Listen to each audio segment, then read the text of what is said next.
about belief. And about 2009, I did a TED Talk, and going into it, I was thinking, how do I talk about what's going on? And well, I know I could say there were some people who were makers. There are geeks, or there are hackers, or there are certain groups. I thought, I'm going to say that everyone is a maker. It's something that's available to all of us to do, to become. And it's really a belief. It's not something I have a lot of evidence to support. But I choose to believe that rather than there's a certain group of people who have these skills and the rest of us don't. So a lot of this talk has to do with beliefs. I've been saying that, or I should say when I was 18, I thought I'd be a priest. And then I thought I'd be a teacher. I became none of those things, but you might see in this talk that things have a way of proving out. And I've been studying the Protestant Reformation lately, and therefore I want to introduce you to your countryman Jan Hus. At least he was a Bohemian priest, and he began, in his sermons, to criticize the church. He questioned their practices. He wanted to relate, particularly the Bible, to everyday people. He was responsible for a translation into Czech of the Bible. For all his efforts, he was hauled before a papal group, and he was labeled a heretic and burned at the stake. Now, I know it's not a great idea to begin a talk where you bring someone up and burned at the stake, but I like to think about a different kind of fire, the fire within that makes people believe something very strongly, right? And also face up to authority when authority is wrong. I want to explain something that I think is fascinating and it's absolutely insane. The medieval church created something called the infinite treasury of merit. They made it up. They said that, we as sinners go through life accumulating debt. Every sin is on the ledger, in effect.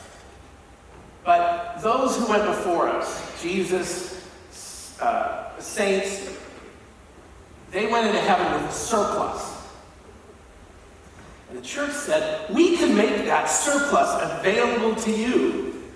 We can sell it to you. And that was the idea of indulgences. It sounds like a crypto scheme to me. Well, there were people outside of churches, and, it was a kind of gamification of salvation, right? You give a confession, and they say your Hail Marys, and buy 3 indulgences for some amount of money. And so Hus didn't like that. And then they came up with a great idea. You could not only buy indulgences for yourself, like to reduce, your deficit or debt. You could buy it for the dearly departed. The people that are in purgatory, you could buy indulgences for them. And this became a big scheme for the church to finance new construction.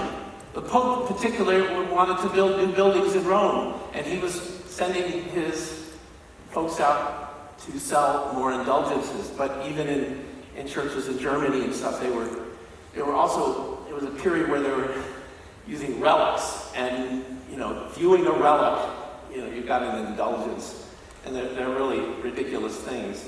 Well, Martin Luther comes along 100 years after Hus, and he starts calling out these issues. he calls it a corrupt practice. And he has this really kind of important idea that the church cannot sell salvation. It only comes from God, and it only comes because of an act of faith or belief. Well, just like Luther got him in trouble. To criticize the church in that day was, was to criticize their business model. And so he goes before a pope, and the emperor's in there, and all this, and the state and the church are all together, and they ask him to recant, to say he doesn't believe what he said previously. And he says famously, "Here I stand. I cannot do otherwise." Now, he left that meeting excommunicated from the church. He was a monk, so he would not have a home anymore. He was alone. And he is said to have said, "All of us are Hussites," without knowing it. And to me, he reached back in that past and found a connection, that he wasn't alone. There were other people. And the Hussites became a movement here locally. And what he started really became a movement much more after his time. And probably the reason why he wasn't burned at the stake is because he was a great writer and great orator. And he was able to get his ideas in front of more people. He wrote the 95 Theses, and it said, maybe it's arguable whether he actually posted them on the wall, church wall in Wittenberg, but they were published originally in Latin and then in German. And something happened in between the time of Hus and Luther, and that's the invention of the printing press, movable type, Gutenberg. And that allowed these ideas to spread among the people rather than be contained by the church. And so, one of the things I just mentioned about Gutenberg that I thought was interesting is Gutenberg took investment as an inventor to help finish his press. And before he was really able to deploy it, his investor wanted his money back and sued him. And Gutenberg lost the suit and went bankrupt and had to start all over again. If you know my history, it might resonate.